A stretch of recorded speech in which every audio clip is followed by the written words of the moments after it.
Hello and howdy everyone. Yesterday I saw Amour for the second time. I just felt that I needed to see it one more time.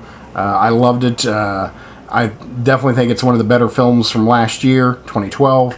I put it at number 3 on my top 16 of the year. It was, magnificent. I kind of had a rule this time. It's a foreign film. I suppose I should say it's a French film, though it's made by an Austrian. But, it has subtitles.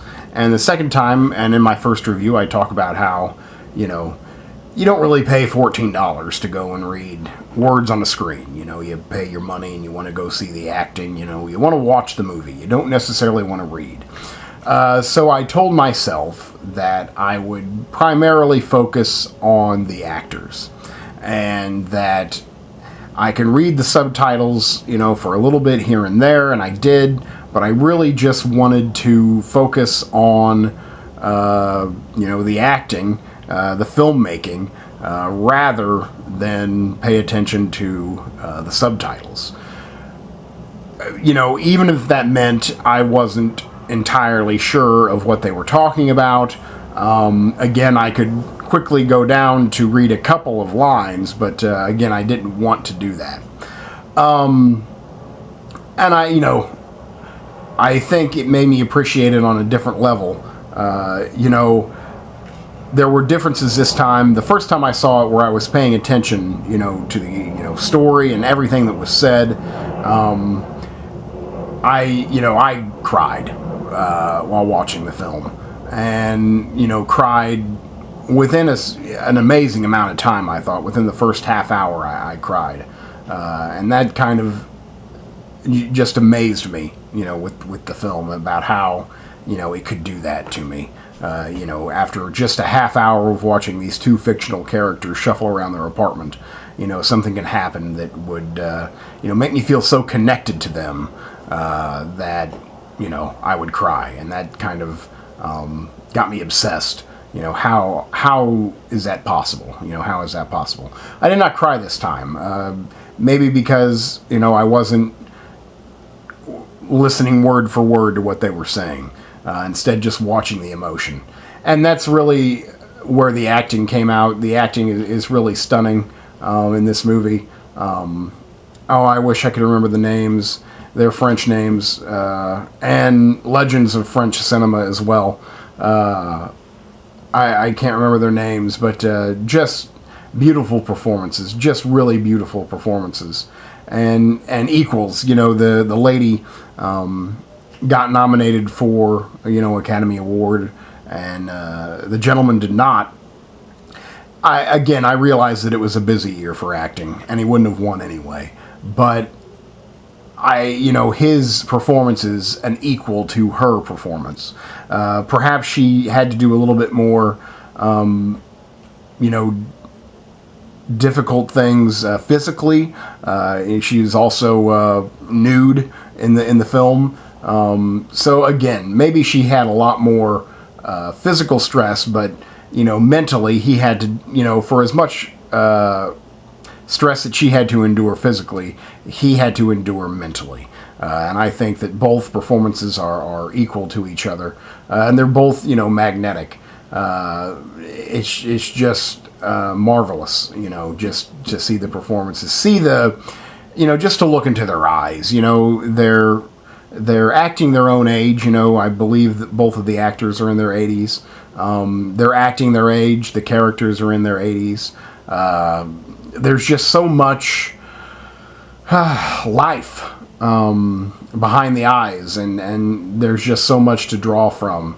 And just to stare into the pool of their eyes is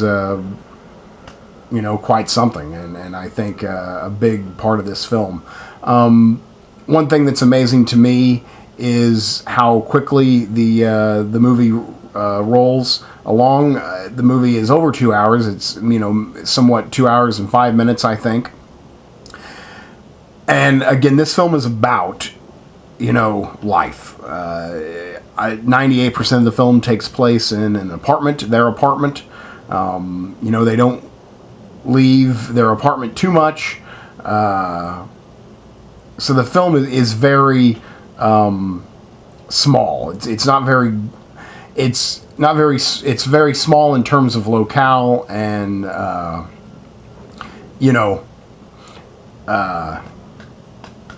what am I trying to say? Action, but it's grand in its importance. It's about the little things, and the little things are very important.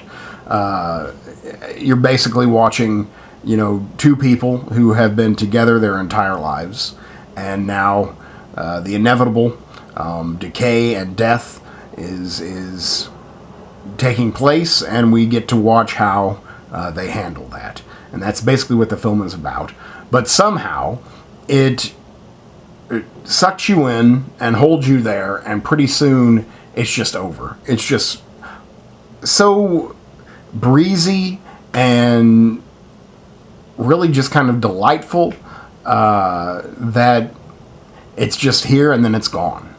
I suppose much like life, which, I think is a big point of this film. And that's kind of amazing to me. Again, you're watching, two 80-year-old people shuffle around their apartment, and yet you're in it, you're committed, and before long it's over, and you're like, what? It's over? That's kind of amazing to me. I thought about how, I believe his name is Michel Hanke. He's the Austrian who made this film. I haven't seen many of his works. In fact, I may have seen like two others, but one just by coincidence, and two would be The White Ribbon. I've seen The White Ribbon. I saw that in the theater. I would say I enjoyed this much more than The White Ribbon, though White Ribbon was, gorgeous and quite hypnotic as well. This film had me from the first frame, from the opening shot. I was drawn in, and I kept on thinking about what's the difference? How can he do that? How can he make a 2-hour film about 80-year-old people shuffling around their apartments,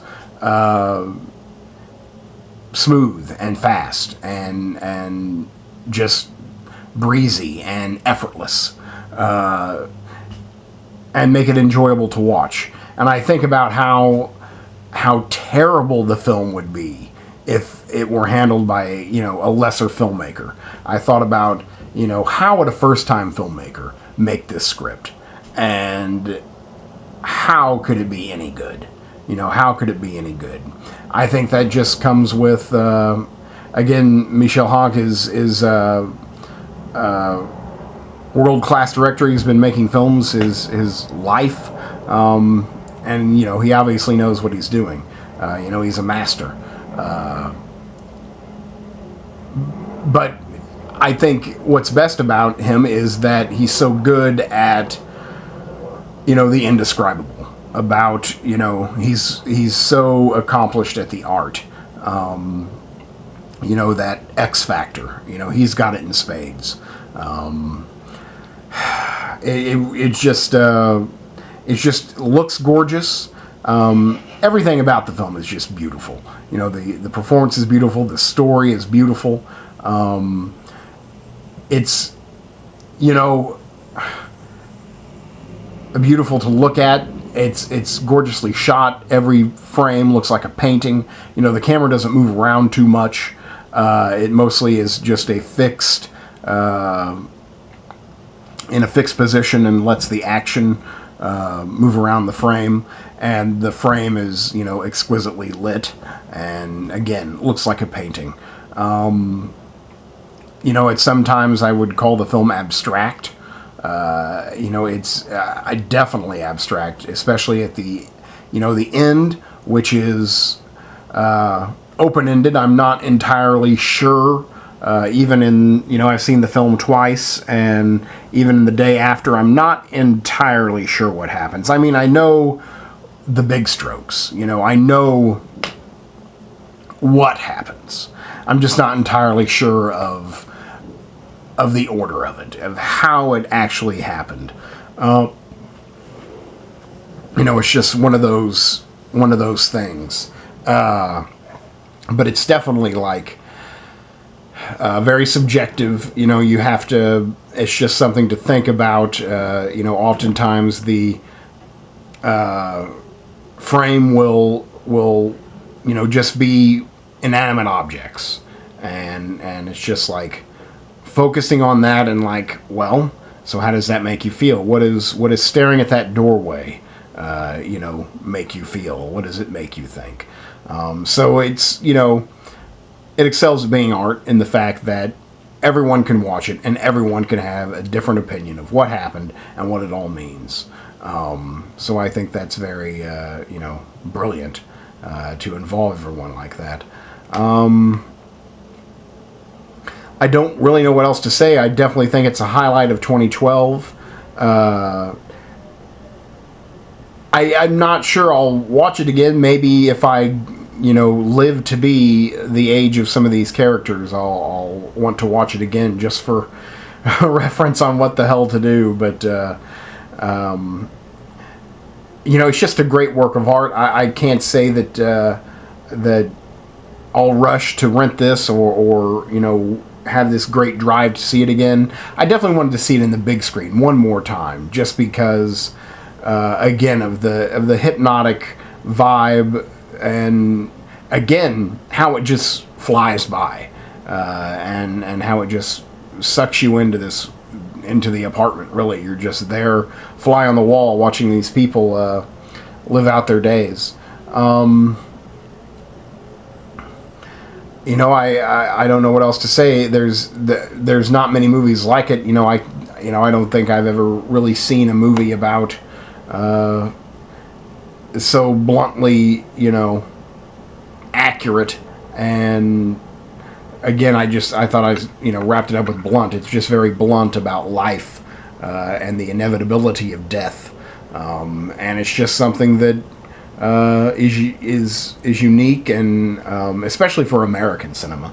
Maybe not so much for French cinema, but American cinema is, we don't get this intellectual. So it's refreshing. It's refreshing to go and watch a film like this. I don't really know what else to say other than it's fantastic. Check it out someday. I've been telling people to see this movie, and they pretty much politely laugh in my face. But what have you? I suppose it's their loss. But I really do think the film is tremendous. I think it has a very good message that you can take away from it, and that you can be grateful for what you have. Always be grateful. I think I've run out of things to say about it. So just a great film. It's just a great film. It's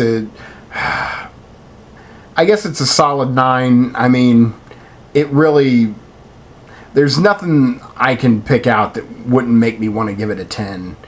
So I guess I kind of have to give it a 10 just because I can't think of anything that even like halfway annoyed me. I was just kind of enamored with the entire film, and just again, it's a film about love, and it somehow makes you fall in love with the people in the film, and then when it's over, it's like you've lost them, and you just had this tremendous emotional experience. And I think, why else would you, go to the movies if not for that? So, I think it's rather successful. So that's Amour. Definitely one of the better films of 2012. And why not? I'll give it a 10. Thank you very much.